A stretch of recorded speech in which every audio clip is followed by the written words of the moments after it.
Imagine waking up to find that the largest bullion desk in North America has quietly turned off the buy button.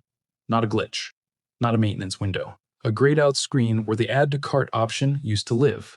Meanwhile, silver prices on the Shanghai exchange are trading at a $9 premium to New York, and refinery back orders stretch into next year. This is not a drill, it is a market structure breakdown in real time. When physical inventories drop below critical thresholds, price discovery breaks. The number on your screen becomes theoretical because the metal itself has vanished into private vaults. For investors holding paper certificates or unallocated pool accounts, this divergence creates a counterparty risk that most beginners ignore until it is too late. Understanding these mechanics now could mean the difference between capturing liquidity and becoming a bystander in a bank run on real assets. In this video, we will explore how major banks could be forced to suspend physical silver sales when proprietary trading losses collide with empty vaults. You will learn why institutional short covering accelerates price spikes and how the Shanghai COMEX arbitrage gap acts as a vacuum cleaner for global supply, and we will cover the specific inventory metrics that signal when a shortage becomes a systemic fracture.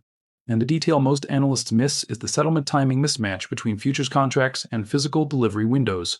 Get this wrong, and you are left holding cash during the exact moment you wanted metal. We will break down that timing vulnerability later in the video.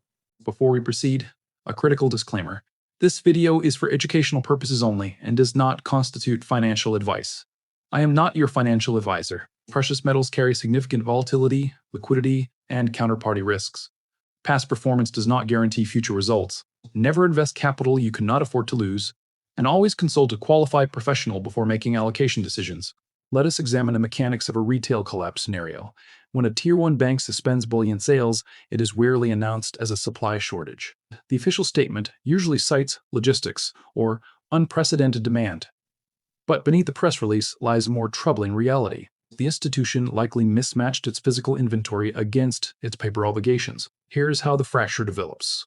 Bullion banks often operate unhedged or underhedged short positions in the futures market, betting that physical supply will remain abundant. When industrial demand from solar manufacturers collides with investment demand, the available flow tightens rapidly. If the bank's proprietary trading desk is caught short during a rapid price ascent, say, from $40 to $90 in compressed time, the margin calls become existential. At a certain pain threshold, risk management overrides sales targets. The bank halts new retail allocations to conserve remaining inventory for covering existing obligations. This creates a feedback loop. The suspension signals scarcity, driving more buyers to competitors, who then also suspend sales.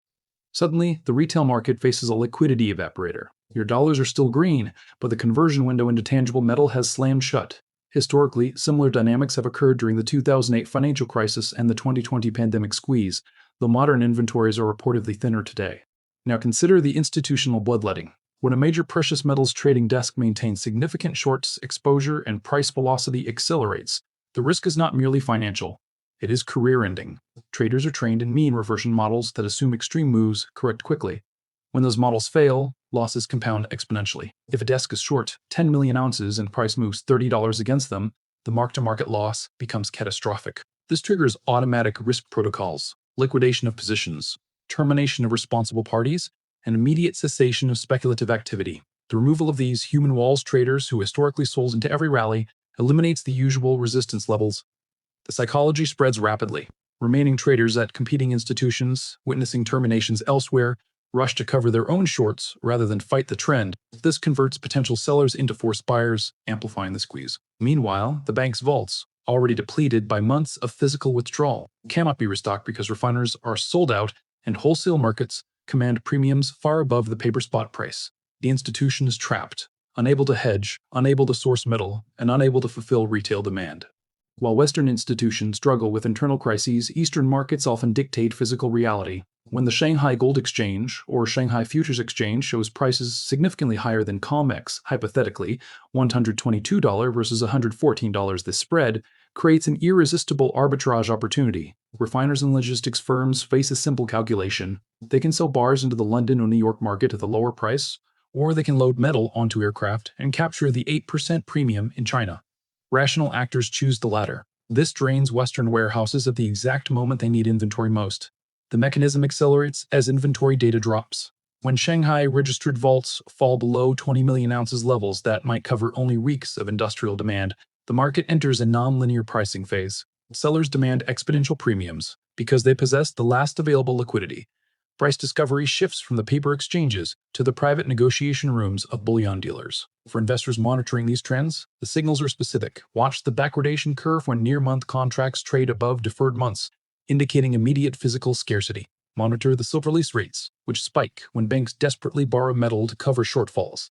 And track the withdrawal rates from major ETFs and registered exchanges, as these indicate float tightening before it appears in the spot price. This scenario carries broader macro implications. A sustained physical shortage in silver, a critical industrial metal for solar panels, electronics, and medical applications, could trigger supply chain disruptions far beyond the investment community. Manufacturers might face force majeure declarations, halting production lines for renewable energy infrastructure. Currency dynamics compound the issue.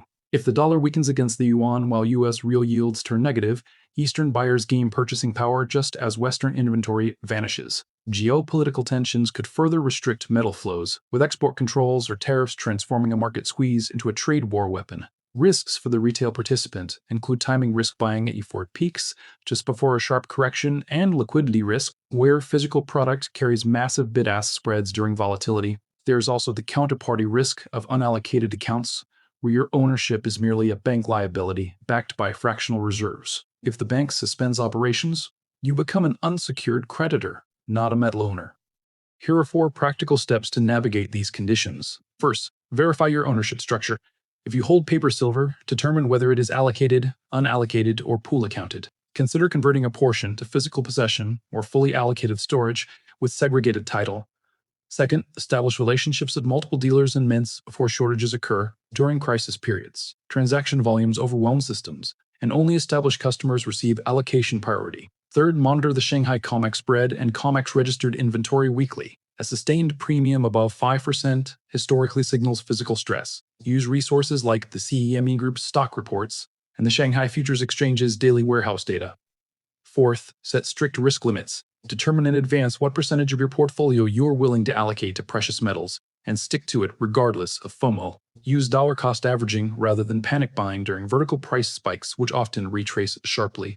To recap, when bullion banks suspend sales due to inventory shortages and trading losses, the paper price becomes disconnected from physical reality. Shanghai premiums indicate global flow directions, and institutional short covering can accelerate price moves violently.